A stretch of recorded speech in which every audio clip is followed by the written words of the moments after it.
Seorang triliuner sudah sangat muak melihat anak-anaknya yang manja dan ingin memberikan mereka pelajaran. Ia berpura-pura terlibat dalam kasus korupsi dan membayar polisi gadungan untuk menggerebek rumahnya. Sang ayah kemudian membegal kendaraan yang sudah ia siapkan sebelumnya dan mengajak anak-anaknya itu untuk melarikan diri. Di perjalanan, sang ayah mengumpulkan dan membuang HP anak-anaknya dengan dalih bisa dilacak polisi.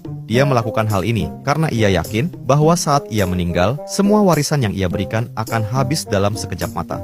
Anak pertamanya hanya bangun untuk berbelanja dan menghambur-hamburkan uang. Anak kedua yang gemuk tidur seharian lalu mabuk sepanjang malam dan sudah bertahun-tahun tidak melihat matahari.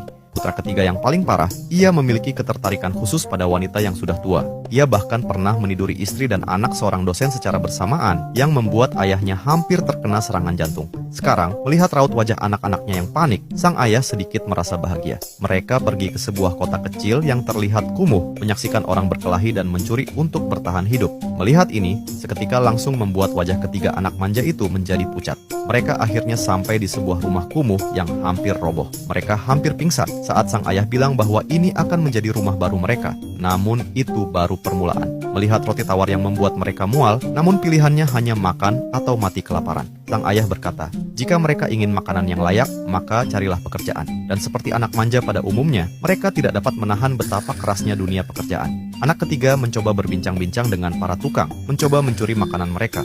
Si gemuk mencoba meminjam uang kepada temannya, namun saat itulah ia sadar bahwa semua temannya itu hanya mendekatinya demi uang. Akan tetapi, anak pertama malah terlihat berbelanja ria seperti biasa. Ternyata, ia mengambil dan menjual jam mahal si gemuk dengan harga murah. Namun, ia malah membeli barang-barang yang tidak berguna dan tidak membeli satupun makanan, membuat si gemuk menjadi murka.